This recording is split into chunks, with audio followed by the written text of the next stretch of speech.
प्यारे बच्चों, आज मैं आपको व्यवहार की दृष्टि से शब्दों के जो 5 भेद होते हैं उन्हीं में से जो पहला भेद है जिसको संज्ञा कहते हैं, उसी के बारे में आज मैं आपको जानकारी देने जा रहा हूं। आप बच्चे क्लास से ही पढ़ते आ रहे हैं संज्ञा के बारे में। संज्ञा का अर्थ होता है नाम। संज्ञा का अर्थ क्या होता है? नाम। अंग्रेजी में इसको हम नाउन बोलते हैं, NOUN, नाउन। व्यवहार में इसको हम दूसरे अर्थों में इसका नाम के रूप में प्रयोग करते हैं, अंग्रेजी में नाउन, लेकिन व्याकरण में इसका नाम है संज्ञा। सबसे पहले हम इसको परिभाषित करते हैं कि आखिर संज्ञा कहते हैं किसे। तो संज्ञा है किसी वस्तु,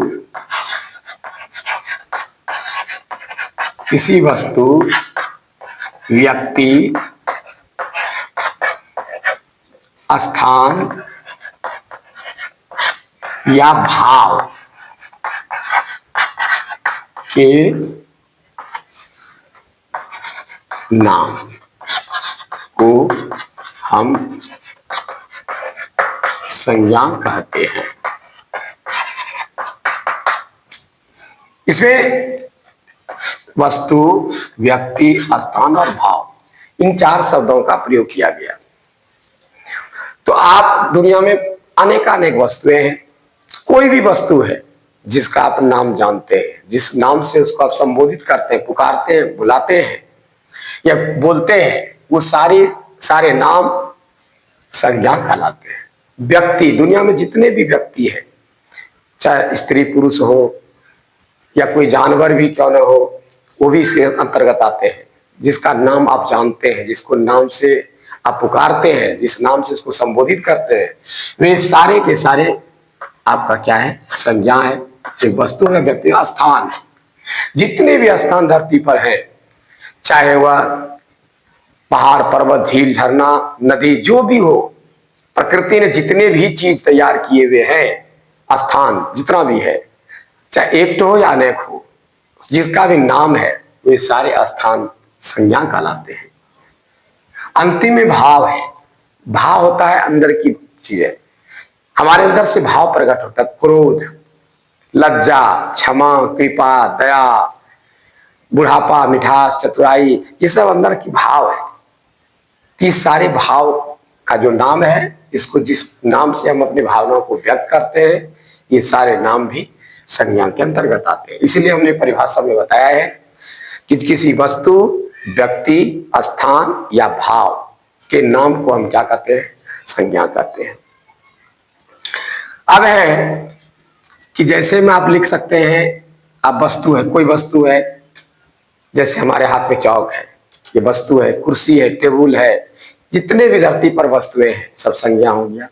उसके बाद है व्यक्ति, किसी का भी नाम हो, संजीव, राजीव, मोहन, सुहान, कोई भी नाम है, वो व्यक्ति हो गया, वह संज्ञा हो गया। स्थान, कहीं का नाम लीजिए, भागलपुर, दुमका, देवघर, मोहना, रजौन, कुछ भी नाम लीजिए, ये सब क्या है? स्थान का नाम हो गया। भाव, बुढ़ापा, मिठास, चतुराई, बता, क्रोध, लज्जा, क्षमा, दया, कृपा, सब नाम क्या है? भाव है। ये सारे नाम जो है संज्ञा के अंतर्गत आते हैं। अब संज्ञा के 5 भेद बताए गए हैं।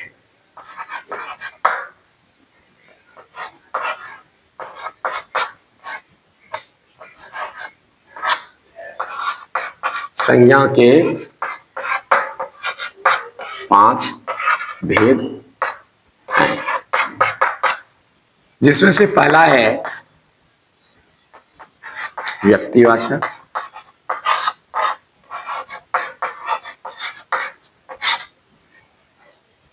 पहले जाति से जातिवाचक,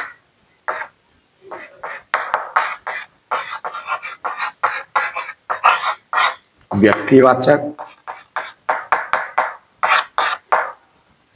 भाववाचक,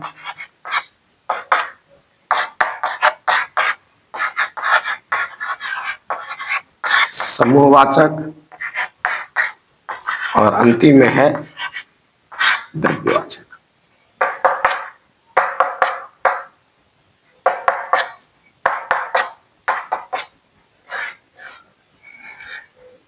ये जो देख रहे हैं ये संज्ञा के पांचों भेद हैं और पांचों में सबसे पहला है जाति। ठीक है, जाति का मतलब क्या हुआ? किसी एक का नाम लेने से यदि उस तरह के दुनिया में बहुत सारे नामों का बोध हो जाए तो उसको हम जाति कहेंगे। उदाहरण के लिए मैं बता रहा हूं, एक नदी का नाम लेते हैं तो जितनी नदियां हैं सबका नाम आ जाता है। इसका मतलब नदी क्या हो गया आपका? जातिवाचक है। जानवर बोलते हैं, दुनिया में जितने तरह के जानवर हैं सभी जानवर आपका क्या हो गया? जातिवाचक आ गया।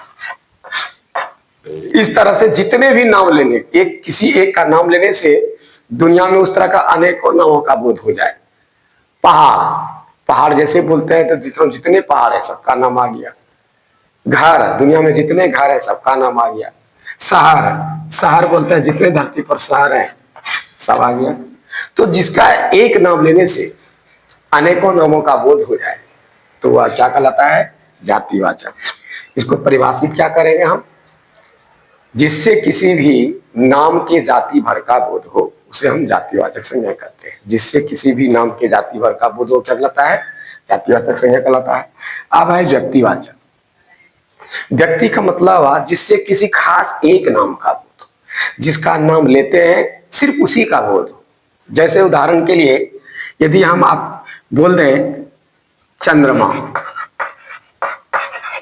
आप ही बताइए चंद्रमा कितना है? एक है, एक का बोध हो गया। उसके बाद कोई भी स्थान है जैसे धावनी,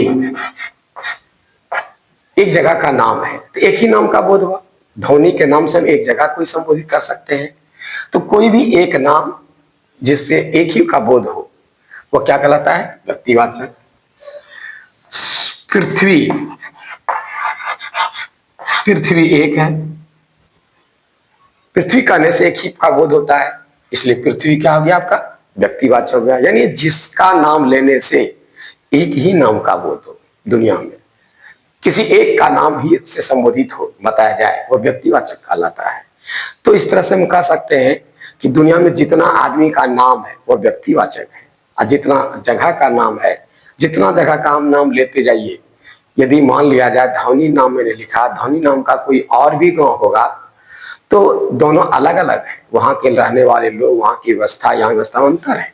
इस तरह से हम कह सकते हैं कि कोई भी नाम दुनिया में है, स्थान का, खास करके स्थान का और व्यक्ति का नाम, ये व्यक्तिवाचक संज्ञा ही कहलाता है। संजीव, राजीव, मोहन, सुहान, जो भी नाम लेते हैं सब, जिस नाम से हम किसी को संबोधित कर रहे हैं वो सब व्यक्तिवाचक ही कहलाता है, क्योंकि किसी एक ही का नाम का बोध होता है।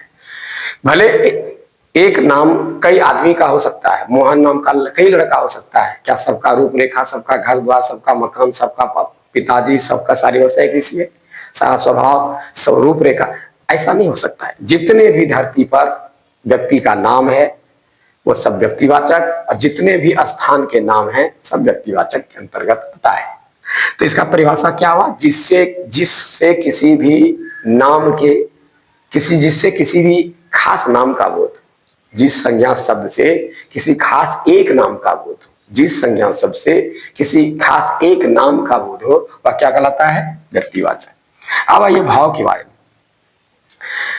जो अंदर की बात है भावनाओं से व्यक्त होता है, जिससे तो भावना में क्या आता है? गुण या धर्म या स्वभाव। इसके अंतर्गत क्या क्या आता है? गुण, धर्म या स्वभाव। ठीक है, ये चीज जो है ये भावाचक के अंतर्गत व्यक्त होता है। आप आपके अंदर के गुण, अपने अंदर के धर्म बनता है, व्यवहार, लक्षण, जो भी कहिए, स्वभाव, ठीक है, या धर्म नियम भी होता है, स्वभाव, तो ये सारे चीज इससे प्रकट होता है। जैसे क्रोध, ये एक स्वभाव हुआ, लज्जा स्वभाव हुआ, ठीक है ना। उसके बाद दया एक धर्म हुआ, उसका गुण। इस तरह से जैसे बूढ़ा है, बूढ़ा का बुढ़ापा एक गुण हुआ, बुढ़ापा। इसी तरह से क्या हुआ कि जिससे गुण, धर्म या स्वभाव का बोध हो। जैसे इसके अंतर्गत क्या होगा, आप पढ़े होंगे भाववाचक संज्ञा के लिए प्रत्यय का प्रयोग हो जाता है, प्रत्यय लगा करके भाववाचक संज्ञा बनाया जाता है। आई ता वट हट पन पा त्व आस आव। आई ता वट हट पन पा त्व आव आस। ये सब लगा लगा करके क्या करते हैं, भावचक संज्ञा बनाते हैं। उदाहरण के लिए आई, जैसे मिठास बना मिठाई, मित्रता, लिखावट, चिल्लाहट, बचपन, बुढ़ापा, अपनत्व, चुनाव, मिठास। इस तरह से जितने शब्द हैं ये इससे क्या होता है, भावचक संज्ञा बनाया जाता है। तो भावचक संज्ञा बनाने का ये हुआ। तो भाव संज्ञा क्या परिभाषा क्या हो गया, जिससे कि अपने गुण धर्म या स्वभाव का, किसी व्यक्ति के गुण धर्म या स्वभाव का बोध हो, ये भावचक संज्ञा कहलाता है। अब आइए समूह के पास। समूह का अर्थ होता है झुंड। समूह का क्या अर्थ होता है, झुंड। तो इसका आपको बता दिया, इसके अंतर्गत भावन के वाचक के अंतर्गत क्या क्या आया, मैंने एक शब्द को बना करके दिखा दिया। पढ़ाई, मित्रता, लिखावट, सजावट, पनहट, बचपन, बुढ़ापा, अपनत्व, चुनाव, मिठास, ये सारी चीज जो है भावचक संज्ञा अंतर्गत। समूह का अर्थ बता रहे थे अभी हम, समूह माने हुआ झुंड, जिससे किसी समूह का बोध, जिस नाम से किसी के समूह या झुंड का बोध हो। जैसे हम एक नाम ले आए, पता चल जाए वहां बहुत सारे चीज होंगे, बहुत सारा लोग होगा, या बहुत जिसका नाम ले रहे हैं उस ढंग का बहुत चीज होगा। जैसे कि उदाहरण के लिए कि वर्ग, वर्ग बना हुआ कक्षा, जैसे वर्ग लिए समझ जाएंगे उसमें बहुत सारे बच्चे होंगे, बहुत सारे छात्र छात्रा होंगे। एक बच्चा बैठा रहेगा तो वर्ग नहीं कहलाएगा, जहाँ की उस क्लास के अनेक तरह के बच्चे, अनेक बच्चे हैं, वर्ग कहलाएगा। मेला, मेला में एक आदमी से मेला नहीं लगता है, अनेकों आदमी होंगे उस मेले में, इसलिए वह क्या हो गया, समूह का बोध करा रहा है। इस तरह की स्टेशन, स्टेशन में एक आदमी बैठा नहीं रहता है, स्टेशन में बहुत सारे भीड़ होते हैं। तो जहां जहां भीड़ है, हाट, हाट में एक आदमी नहीं रहता है। तो इस तरह से जहां जहां समूह का बोध, जिसका नाम लेने से झुंड का बोध हो जाए, वो समूहवाचक संज्ञा कहलाता है। ठीक है, इस तरह से क्या होगा, इसमें हम लिखेंगे कक्षा, मेला, सेना। सेना अकेला कहीं नहीं रहता है, सेना जब होता है झुंड में होता है। ठीक है, तो मेला, सेना, उसके बाद क्या कहते हैं ये वर्ग, कक्षा, जो भी, इस तरह से जितने भी समूह का जहां बोध हो, जहां झुंड का बोध हो, वो समूहवाचक संज्ञा कहलाता है।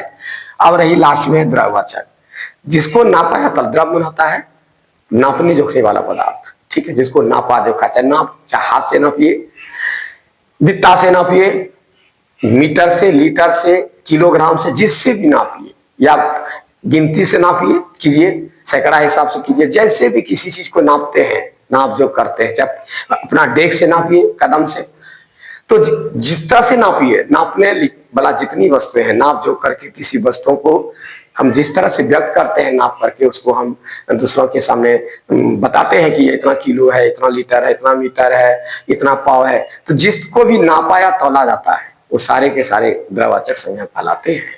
जैसे दूध, तेल, घी, ये सारी चीज क्या है, नापने जोखने वाली चीज है, इसलिए सारी चीजें क्या आ गई, आपका द्रव्यवाचक संज्ञा होंगे। तो प्यारे बच्चों, आज मैं आपकी सेवा में संज्ञा के बारे में सब बताया, और मुझे लगता है कि आपने बहुत कुछ सीखा। लेकिन इसमें एक चीज और याद रखिएगा, एक चीज मैं और बताने जा रहा हूं थोड़ा सा, कि यदि यही चीज लैंग्वेज में, भाषा में पूछे, ठीक है, अब देखिए मैं एक चीज आपको सिखा रहा हूं, इसी वीडियो में सिखा देता हूं आपको। ठीक है, यदि कहे कि वह होटल, जैसे होटल है, यदि कोई पूछेगा होटल कौन सा संज्ञा है, तो हम आप जवाब देंगे कि होटल क्या है, जातिवाचक, क्योंकि ढेरी होटल है। यदि कोई कहेगा कृष्ण, तो कृष्ण एक तो नाम का बोध हुआ, व्यक्तिवाचक हो गया, ये आराम से आप बोल सकते हैं व्यक्तिवाचक है। उसके बाद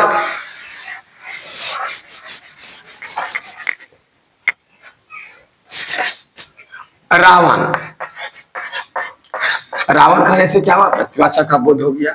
ठीक है, तो इस तरह से क्या है कि ये सब का जो प्रयोग है, हम देख रहे हैं कि ये होटल करने से जातिवाद का ढेरी होटल है, जातिवाद का बोध हो गया। ये एक एक के नाम है, इसलिए व्यक्तिवाद हुआ। लेकिन इसी को जब हम प्रयोग करें कहा, वाक्य में, वह एक होटल में रहता है और शराब पीता है।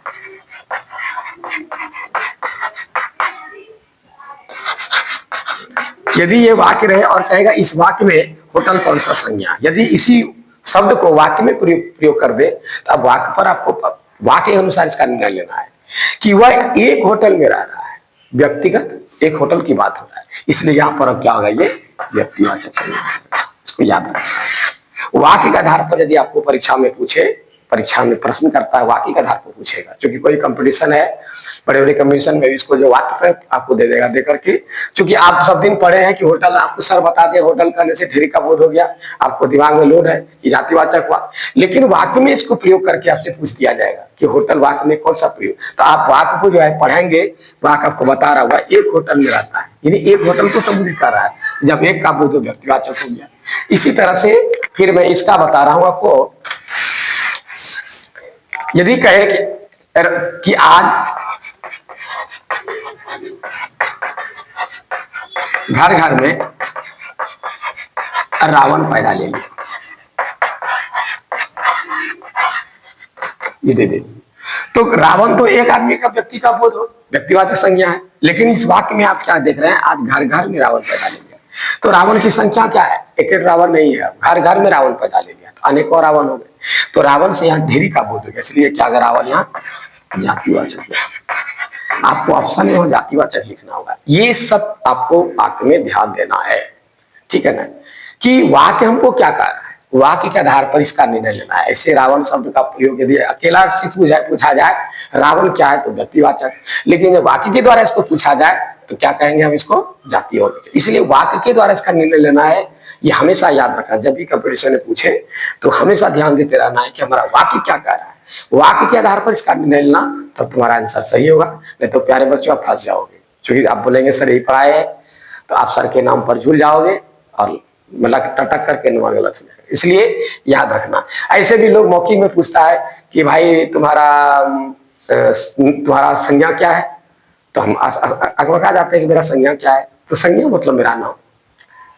पूछेगा तुम्हारे घर का संज्ञा क्या है, इसका मतलब घर का नाम बोलना है। तुम्हारे पिता का संज्ञा क्या है, पिता का नाम बोलना है। तो नाम नहीं बोल करके संज्ञा भी बोलेगा तो उसे घबराना नहीं। यदि कोई पूछ दे कि आपके पिता का संज्ञा क्या है, पिता का नाम बोलना है। आपके घर का संज्ञा क्या है, तो गांव घर का नाम बताना है। इस तरह से संज्ञा का नाम होता है, इस तरह से इसका प्रयोग होता है, इस तरह से परीक्षा में पूछा जाएगा और आप उसका जवाब दे सकते हो आराम से। ठीक है, तो प्यारे बच्चों, मुझे उम्मीद है कि आपने मेरी पढ़ाई को सही से लाभ लिया होगा पढ़ाई का। इसलिए मैं आपसे निवेदन करता हूं कि इसका जरूर अभ्यास करें, देखें और सीखें। मैं विशेष क्या कहूँगा, यदि अच्छा लगे तो लाइक करें, सब्सक्राइब करें, शेयर करें। तब तक के लिए मैं आपसे विदा लेता हूँ। धन्यवाद।